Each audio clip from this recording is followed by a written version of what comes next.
Hi, I'm Lewis. I'm the guitarist in Drawn Dagger. Hiya, I'm Maisie and I am the vocalist in Drawn Dagger. Hi, I'm Ross. I'm the drummer in Drawn Dagger. It's really exciting. There's so many bands that we love on the lineup, so we're really stoked to be able to play. Yeah, it's great. We've just come off tour and just played Glastonbury, and so it's a wonderful time to like join the lineup. And yeah, it's going to be a great day. Yeah. Oof, it's been great, hasn't it? It's been quite overwhelming because it's been a Yeah. long time coming, making the album and getting it released. But the debut album show was a dream, wasn't it? We had lots going on, theatrics and confetti and stuff. So that was great to bring that kind of show to life. And yeah, it's been great so far. We're excited to play more of it today. I think after the EP, we were quite like apprehensive about what the reception would be for the album because the reception for the EP was amazing.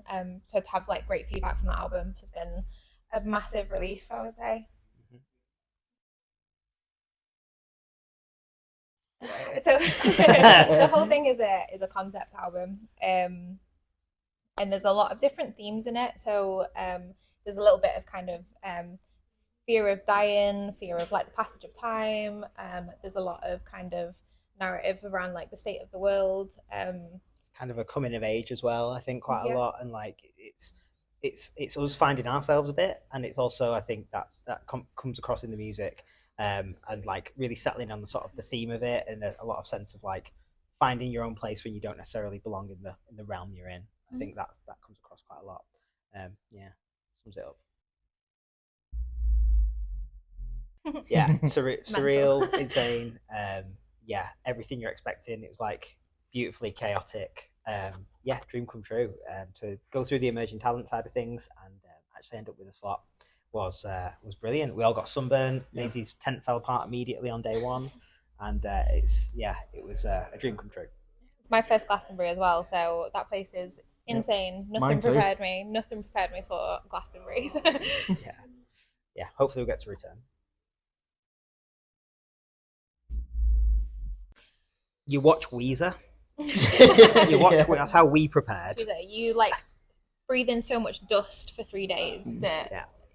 you don't know if you're more dust or woman. Yeah, that's what I mean. I kept asking myself, am I dust or woman? That's what I kept saying.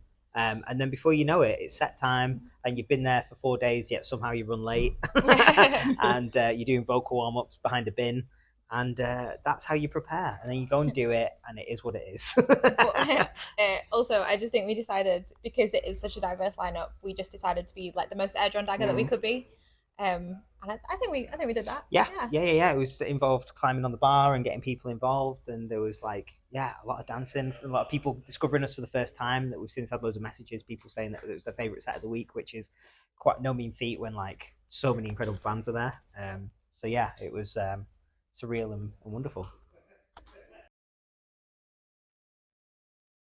Should we do one each? Then we don't have to think about it too much. I'm gonna pick. Yeah. I'm gonna pick Black Parade by MCR. No. That was mine.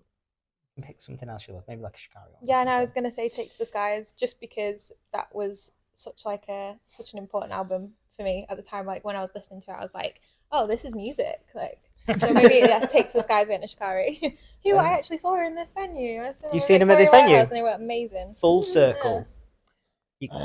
Probably one that got me into drums was The Poison by Bullet. Really, There you go. one that made me play drums. Quite diverse. I'll go for that. Oh, in terms of new bands or bands in general? Bands in general. I've been listening to a lot of Doechii. We saw her at Glastonbury. So in terms of like really great, just like hip hop, Doechii's album's great. In terms of newer bands, I really like Hell Hotel. Really great band.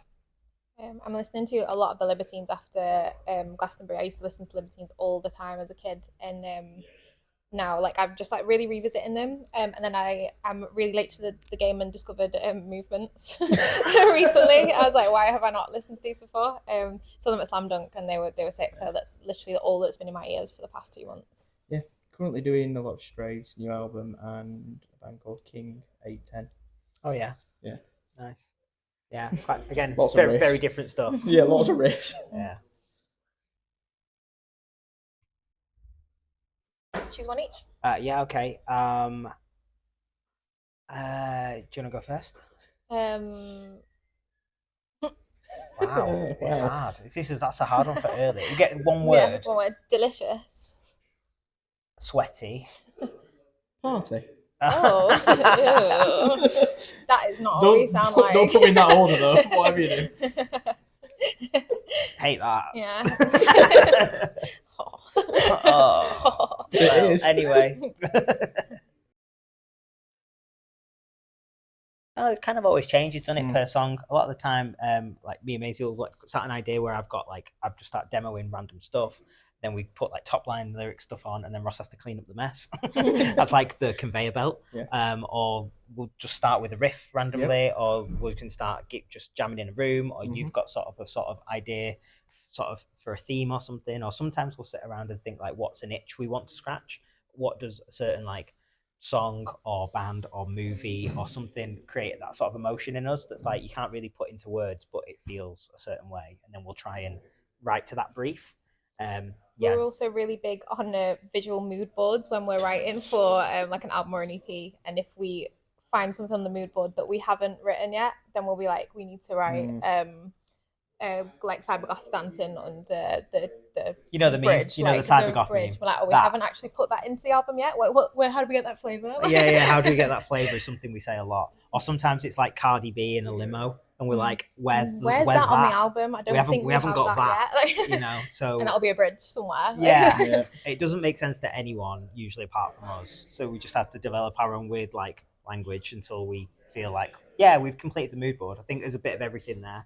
I think there was one mood board that just had like, is it like Pete Wentz and there's the one where it's all of Mike like hungover in the van with sunglasses on. So we're like, where is that? Where is that? Is that in a lyric or is it in a riff? It's definitely in there though. Yeah, it's in the album. Yeah.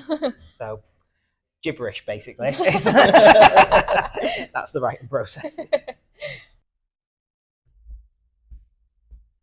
Oh my God. Well, we're doing live dates. We're doing a lot of touring now the album's out, so we'll do it European tour later in the year.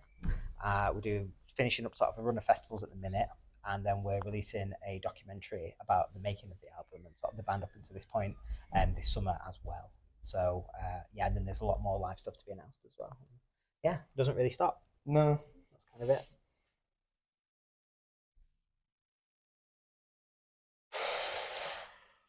I was thinking, gut reaction there, you can't really go wrong with cheese and onion.